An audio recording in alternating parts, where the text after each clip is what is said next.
In Kiev, they arrested a Russian spy. In the Zaporizhia, another Russian Ka-52 helicopter was shot down.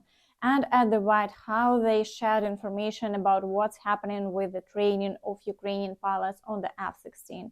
That's and much more in today's episode. However, let's go through it step by step. And let's start with the frontline update. But before that, I'd ask you to give a like, subscribe to the channel, and hit the notification bell to stay updated on all the latest news. And as of today, the Ukrainian forces are achieving notable successes in the Vuhledar direction. As we can see, advancements are taking place toward the Zavitne Bazhanye area with a total gain of 1.7 kilometers. The overall plans of the Ukrainian forces are clear: to gain control over Staromlynivka. This key settlement plays a significant role in Russia's defensive strategy. Whether Ukrainian units will be able to secure their positions there remains uncertain. And similarly, in the Zaporizhia direction, despite considerable challenges, the Ukrainian forces managed to break through Russian minefields. Their vehicles are advancing towards Robotyne, enable large-scale offensive actions and reaching the second line of defense. The occupants are already shelling Robotyne to prevent the Ukrainian forces from establishing a stronghold. However, I believe it won't be long before the liberation of this settlement is officially confirmed, and the Russians no longer control it. Yet, progress towards Tokmak has proven to be a formidable task, given at least 3 lines of defense leading to it, and achieving the broader objective of cutting off the Russian grouping in the southern direction remains highly challenging. Also, in the vicinity of Robotyne, it was reported today that soldiers from the 47th Brigade and the Strategic Command of the Ukrainian forces shot down another Russian Ka-52 helicopter using manpads. And in the direction of Kherson, the Ukrainian forces are making efforts to continue their southward movement.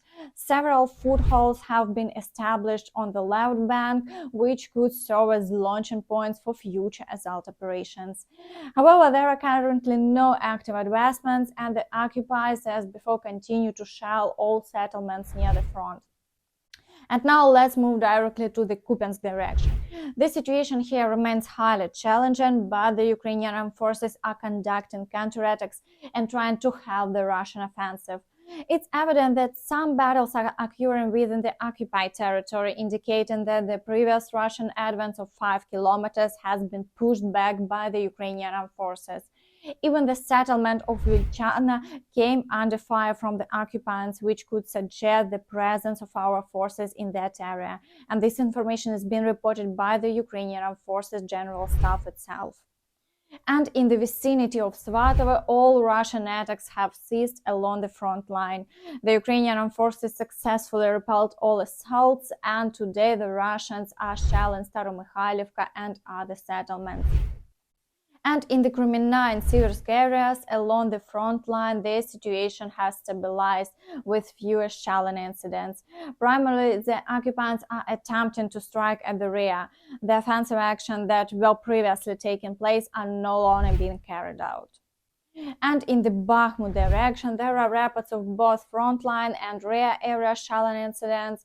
The Ukrainian forces also confirmed that artillery duels are ongoing, but active offensive actions are not being conducted by either side.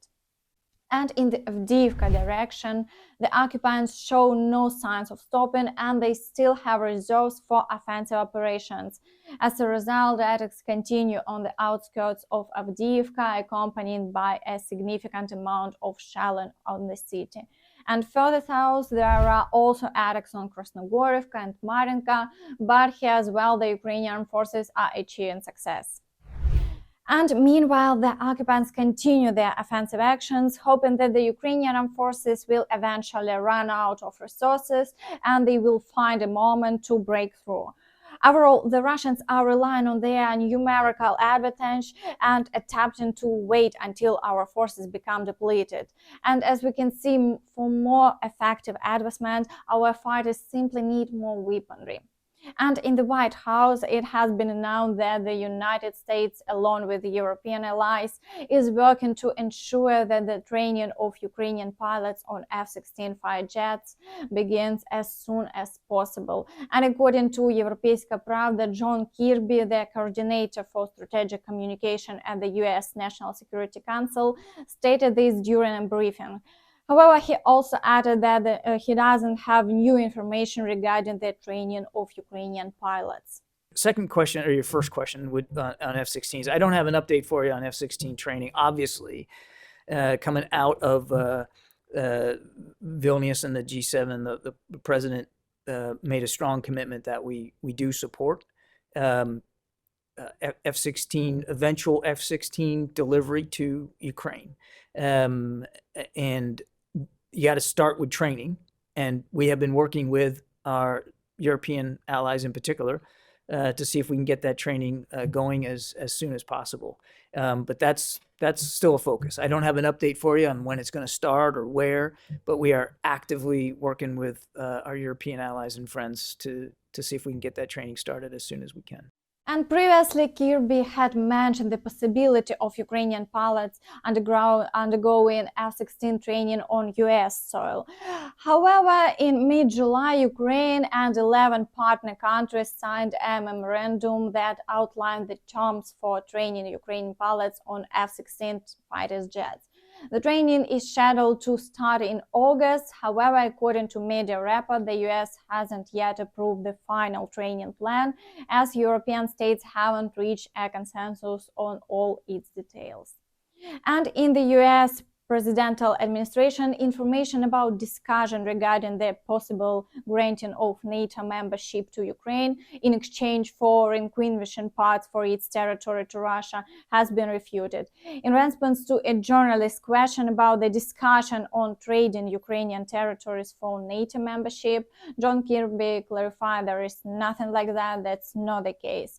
He emphasized that the US government's position is that Ukraine could potentially become a NATO member in the future, as affirmed by the leadership of NATO member countries during the recent summit in Vilnius. Trying to help find a path towards membership. We've said publicly that NATO is going to be in Ukraine's future, and we, at the Vilnius summit, the alliance stood behind that idea and got behind a notion wherein a pathway can be developed for that eventual membership. But the focus right now has got to be on helping Ukraine beat back Russian aggression and continue to claw back territory that rightfully belongs to them. And they are.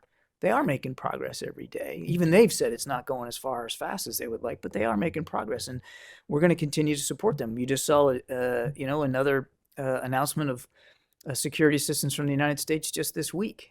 So that's what our focus is on. Meanwhile, in Kyiv, the Security Service of Ukraine arrested a spy who was leaking information to the Russian General Staff in exchange for money. The spy was providing details about Ukrainian military bases. On the aggressor's instructions, he was locating their positions of defense forces units within the capital region. The Russian intelligence agency was particularly interested in repair bases where Ukrainian equipment was serviced and repaired, and the informant was also passing information about power substations in Kyiv to the occupiers. According to available information, the enemy's intelligence agency hoped that during reconnaissance, their collaborator would be able to identify nearby agency facilities used for the Ukrainian air defense system. This intelligence was indeed for planning a new series of targeted airstrikes by Russia on Kyiv and nearby populated areas. And Security Service of Ukraine operatives apprehended their preparator while he was capturing video footage of Ukrainian military bases and marking its GPS coordinates on an electronic map. And according to the investigation, their culprit is a 23-year-old resident of Odessa who moved to Kyiv in search of quick earnings. He left his resume on specialized internet platforms for odd jobs, and this caught the attention of Russian military intelligence, which for money engaged him in cooperation for the benefit of the aggressor country. So subsequent communication was conducted through a messaging app. To maintain secrecy, the traitor created multiple anonymous accounts. And during a search at his residence, investigators found a laptop and smartphone with evidence of his intelligence and subversive activities against Ukraine. Based on the gathered evidence, the security service of Ukraine informed the suspect of his charges until Article 111, Part 2 of the Ukrainian Criminal Code, which is state treason committed in wartime. And currently he is in custody, and the perpetrator could face a life sentence.